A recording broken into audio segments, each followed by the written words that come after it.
This video is sponsored by Squarespace. So if you need a website, a domain, or an online store, make your next move with Squarespace and use the discount code Andrew Marr.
This is an incredible place. It's called Shothole Canyon and it's near Exmouth. I'm just coming to the end of the light where the light is hitting the tops of these cliffs. So I'm going to set up and then I'll explain exactly where I am, why I'm here and what I'm doing. Now I'm up in Exmouth just for a couple of days. It's actually just a family holiday and we're up here with a couple of other families as well. We're really enjoying it. I've been to Exmouth once before, about 21 years ago. The place has changed a lot. We came to Exmouth before we had kids, my wife and I, when we were living up in Karratha. So that was about 21 years ago. And the place has changed. The town has certainly changed. Certainly not this place, because this place is literally thousands and thousands, possibly hundreds of thousands, definitely hundreds of thousands of years old. The Indigenous people, First Nations people, they've found a necklace around these parts and carbon dated it. And it goes back 32,000 years. So that's how long First Nations people have inhabited this area. It was a real adventure getting in here. It's a four-wheel drive track that has taken me about 25 minutes to get in. And I've just been exploring this canyon. There's a lot more to explore, but with the fading light, I thought I'd better find a composition and a shot to take. Otherwise, I'm going to completely miss the opportunity of taking a shot tonight. Today has been a pretty full-on day for us. We actually went round to the other side of the peninsula here. There's the World Heritage Ningaloo Reef. So we got some tickets. The whole lot of us got tickets for a trip out on a glass-bottom boat, which was beautiful. And then we had an opportunity to snorkel around this amazing reef. So I'll put some of that GoPro footage hopefully up for you to enjoy. Just some magnificent fish and coral, beautiful shapes out there. Quite a brown coral, but we were told that the brown coral is actually quite natural around here because of it's not very tropical waters. It's almost like a desert. So the coral over many millions of years have adapted to the sorts of temperatures of the water that you get around there. So it's quite hardy. Even though it looks brown, it's very healthy. In fact, it's one of the most healthiest reefs, even though this year we've lost an estimated 50% of the barrier reef and 50% of the world's reef. The Ningaloo Reef has fared actually pretty well, and that's because it's pretty hardy start with because of the types of water that it has to grow in. So just fascinating, absolutely fascinating. We saw some amazing coloured fish, some amazing sized fish. There's a groper there that you'll see.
I just want to thank Squarespace for sponsoring this video. No matter what level you're at with your photography, a website is a fantastic tool to help you grow, both as a photographer as well as a business. And Squarespace has got to be the easiest platform for building amazing looking websites that I've come across, and I've been using them for years. The way that the templates are designed, they make your images stand out without you having to do anything. Just upload them, no need for any code. And you can start building an audience by just adding a blog. And in just a few clicks, you can be ready to be publishing posts about your own photography journey. Your website can also be extended with an online store that integrates easily with payment gateways. So the process of selling a product or even a service is made really easy. So head on over to squarespace.com for a free trial. That'll give you heaps of time to set up your website. And when you're ready to launch, make sure you go to squarespace.com/Andrew Marr to get 10% off your first purchase.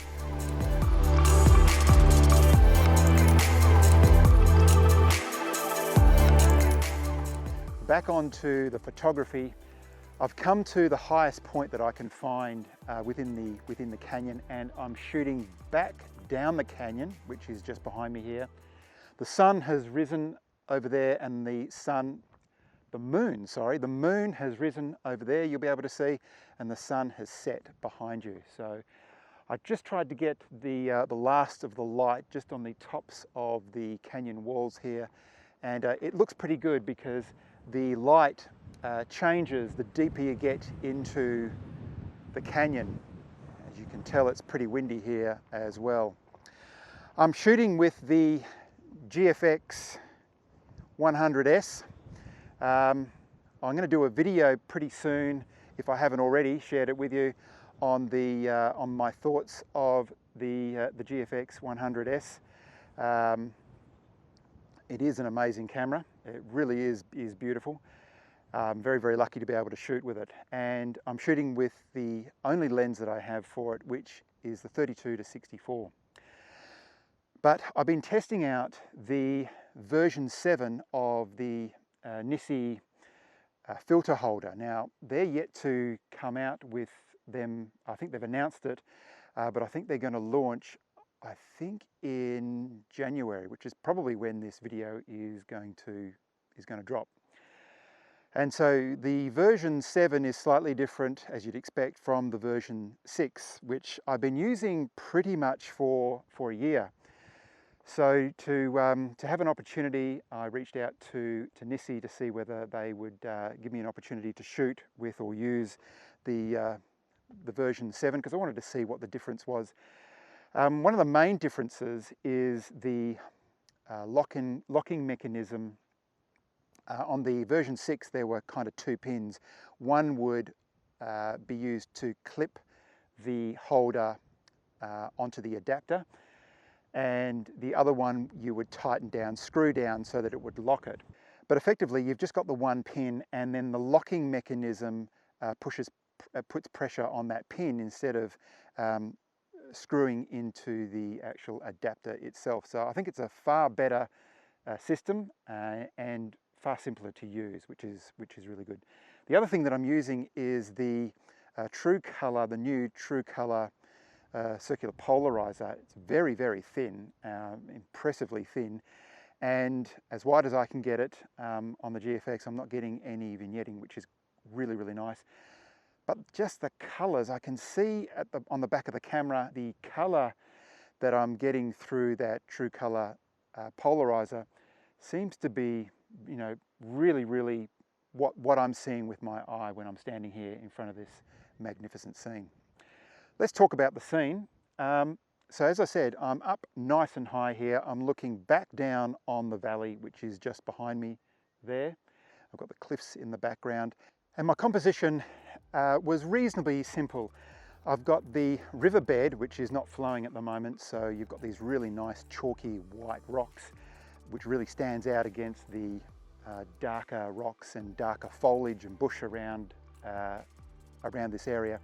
So I've got the river coming in from the bottom left, and it's kind of winding its way beautifully through to the centre. I've actually got the road that I've come in on, the dirt track that I've come in on the right-hand side, but I haven't got a lot of it. It's not a big feature, but it just comes in on the right-hand side and meets it in the middle of the image. And then, yeah, I've pretty much just balanced up the cliffs and taken a series of shots, but as well as the polarizer that kind of brought out more of the colours and the soft hues of the sky. I've also put a soft grad, it's a 0.9 soft grad, that just brought down that colour of the sky. So I was able to take the whole image with the one shot.